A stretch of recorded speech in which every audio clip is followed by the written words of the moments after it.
अगर मैं आपसे कहूं, हम जिस धरती पर रहते हैं, वो पूरी सृष्टि नहीं है। हमारे चारों ओर, हमारे नीचे और हमारे ऊपर कुल 14 लोग हैं। कुछ देवताओं के, कुछ दानवों के और कुछ ऐसे जहां आत्माएं भटकती हैं। आज की कहानी है धरती के 14 लोकों की रहस्यमयी यात्रा। हिंदू शास्त्रों के अनुसार सृष्टि को 3 भागों में बांटा गया है। ऊर्ध्वलोक यानी ऊपर के 7 लोक, भूरलोक, भुवरलोक, स्वर्गलोक, महरलोक, जनलोक, तपलोक, सत्यलोक यानी ब्रह्मलोक, अधोलोक यानी नीचे के 7 लोक, अतल, वितल, सुतल, तलातल, महातल, रसातल, पाताल। भूरलोक वही हैं जहां हम रहते हैं। मनुष्य, पशु, पर्वत, नदियां, यही कर्मभूमि है। यहीं लिया गया हर निर्णय ऊपर और नीचे दोनों लोकों में असर डालता है। भूवरलोक को माना जाता है भटकी हुई आत्माओं का स्थान।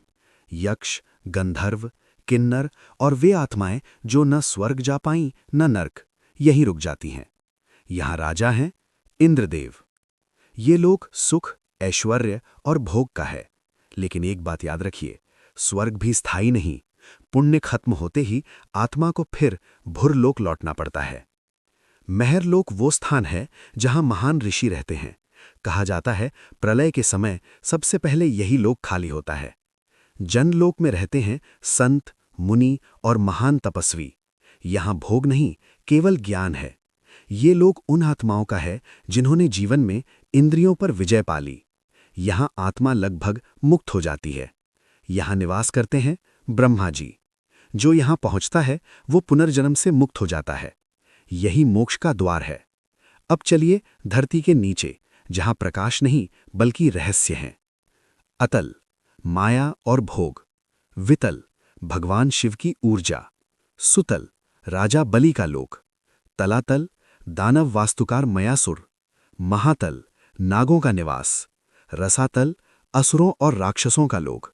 पाताल, शेषनाग का धाम। ये लोग अंधकार में जरूर हैं, पर इन्हें नर्क समझना भूल है। ध्यान रखिए, पाताल नॉट इक्वल टू नर्क।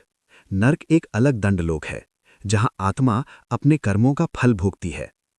धरती के 14 लोक हमें ये सिखाते हैं कि जीवन सिर्फ जन्म और मृत्यु नहीं, बल्कि कर्म और चेतना की यात्रा है। हम जहां हैं वहां पहुंचना हमारे कर्म तय करते हैं।